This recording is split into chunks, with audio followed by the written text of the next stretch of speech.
मेरा नाम सुभद्रा खापर्डे है। वैसे जन्म से तो मैं छत्तीसगढ़ी हूँ, लेकिन मध्य प्रदेश के जो इंदौर के पास के जो गांव हैं, ग्राम पांडु तालाब, तहसील उदयनगर, जिला देवास।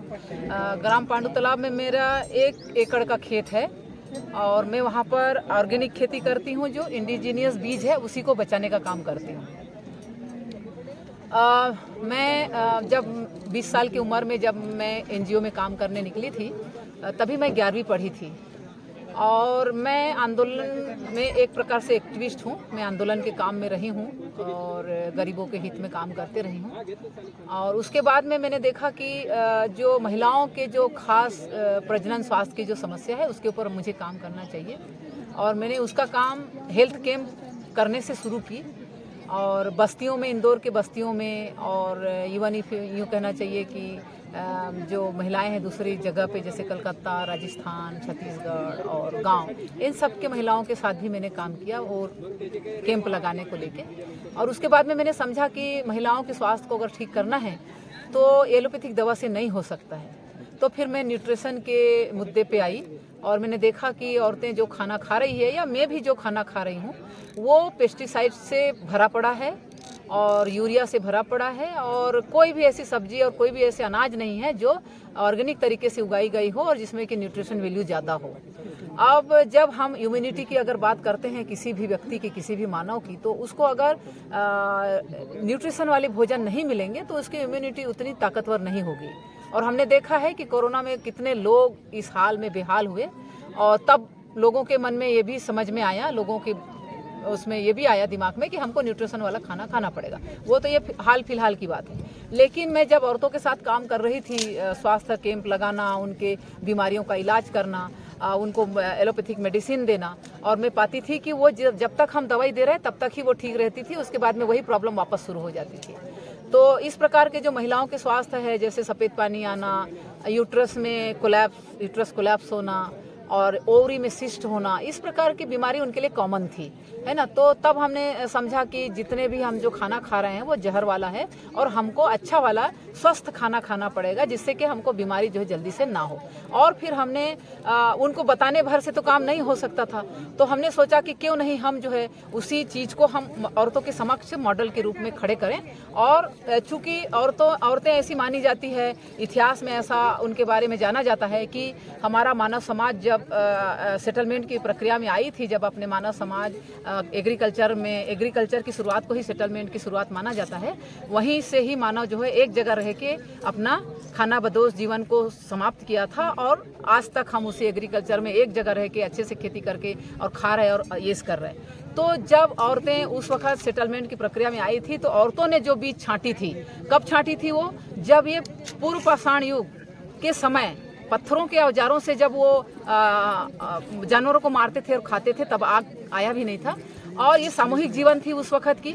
और जैसे जैसे मानव जो है उसका इवोल्यूशन हुआ और वो 2 पैर से खड़े होने लगे और उनके 2 पैर फ्री हुए, तो स्वाभाविक रूप से उनकी पैल्विक की हिस्सा जो है सिकुड़ सा गया और बच्चा का जन्म जो है एक छोटे सिर लेके होने लगा। एक तरह से कहना चाहिए ब्रेन का विकास पूर्ण नहीं होता था, ऐसा एक इवोल्यूशन हुआ।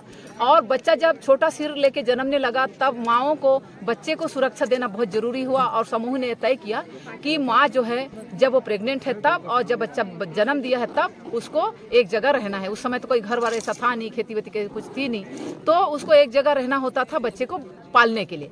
बच्चे को क्यों पालना जरूरी था? क्योंकि उस वक्त जो है मानव ही एक पूंजी थी और जितना बड़ा ग्रुप होता था उतना ही आसान होता था शिकार करके खाना। तो मानव को बचाना बहुत जरूरी होता था। उस समय तो ऐसे इलाज पानी कुछ नहीं थी, तो मानव की उम्र भी कम होते थे, जल्दी मर जाते थे। मानव संख्या को बढ़ाना उस वक्त जरूरी था, आज नहीं है। आज तो हम इतने पॉपुलेशन में बढ़ गए कि अब कम करने की जरूरत है ना। तो उस वक्त जब महिलाएं घर में रहती थी बच्चे को पालने के लिए, जन्म देने के लिए, तब उस वक्त जो जंगलों के जो घास के बीज है उन्हीं को छांट करके उन्होंने इकट्ठा करी थी, टेस्ट करके इकट्ठा करी थी। और यही जो बीज है जिसको आज हम अनाज कहते हैं, मतलब जो चारा का बीज उसने इकट्ठा की थी वही बीज को आज हम अनाज कहते हैं। और हम बिना सोचे समझे या ये कहना चाहिए कि हम अपने हिस्ट्री को कभी जानने की कोशिश भी नहीं करते और हम इजीली तरीके से अपने जीवन को हम आगे बढ़ाते रहते हैं। तो ये जो बीज का खोज है वो औरतों की देन है। तो मैं ऐसा सोचती हूँ कि जो औरतों के जो ज्ञान है उसको उस ज्ञान का वो हकदार है। तो उस ज्ञान को हमको समाज के सामने, औरत के जो हक में उस ज्ञान जाता है, उसको हमको लोगों के सामने लाना चाहिए और उस नाम से, उस ज्ञान से हमारे औरतों को पहचाना जाना चाहिए। इसीलिए वो जो बीज है, इंडिजीनियस बीज, जिसमें कि जैविक तरीके से हम उगा सकते हैं, कम पानी में उगा सकते हैं, इको फ्रेंडली है ना।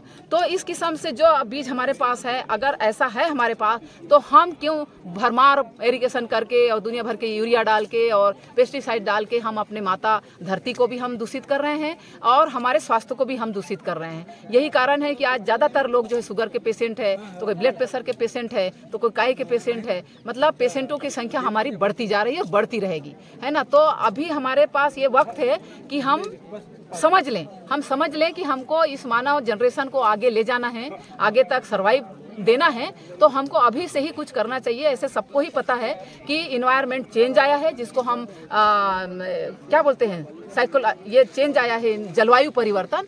तो वो जलवायु परिवर्तन का कारण ही एक है कि हम ज़्यादा से ज़्यादा पानी का उपयोग कर रहे हैं, ज़्यादा से ज़्यादा पोल्यूशन कर रहे हैं, ज़्यादा से ज़्यादा हम लोग अपने खान पान के तरीके को, अपने अय्यासी को हमने बढ़ा रखा है। तो उस वजह से जो है इन्वायरमेंट में इतने जलवायु परिवर्तन हो गया, जिसकी वजह से समय में जब पानी आना चाहिए नहीं आता, जब बरसात होनी चाहिए नहीं होता, जब गर्मी होनी चाहिए तब गर्मी नहीं होता, और जब ठंड लगनी चाहिए तब उतनी ठंड नहीं लगती, और जब शीत पड़ना चाहिए तब शीत नहीं पड़ता है। आप आजकल देखेंगे कि इन्वायरमेंट में एक बड़ा चेंज आया है, शीत नहीं गिरता है। तो हमारे जो चना के फसल है उसको पानी में उगाना पड़ता है। नहीं तो पहले चना का फसल, अलसी का फसल, ये सब शीत की फसल थी, है ना। तुअर के फसल, ये सब शीत की फसल थी, लाकड़ी के और बहुत सारे ऐसे फसल है, धनिया के, सब शीत के फसल थी। तो इतना बड़ा चेंज आया है, और अगर इसकी चेतना हमारे मानव समाज में नहीं आए और अगर देर से आए, तो जिनके पास ये जानकारी है वो कम से कम लोगों के सामने पब्लिकली बोले, और जो नहीं जानते हैं वो सुने भी, समझें भी। और हमेशा ऐसा हुआ है कि मानव समाज कभी भी अपने समाज को खोना नहीं चाहा है, मानव समाज अपने जनरेशन को खोना नहीं चाहा है, और सब समय उसने बैलेंस करने की कोशिश की है। तो इसी उम्मीद के साथ मैं ये कह रही हूँ, या मेरी अपील भी है कि मानव हमेशा बैलेंस किया है, और ये जो हमारा जलवायु परिवर्तन आया है, हम बीमारी से गुजर रहे हैं, और ये अपने कोरोना जैसी चीज़ें आई है, इन सब चीज़ों को देखते हुए हमारा मानव जो ब्रेन है वो बैलेंस करने के लिए अपने कदम आगे बढ़ाएगा। Thank you.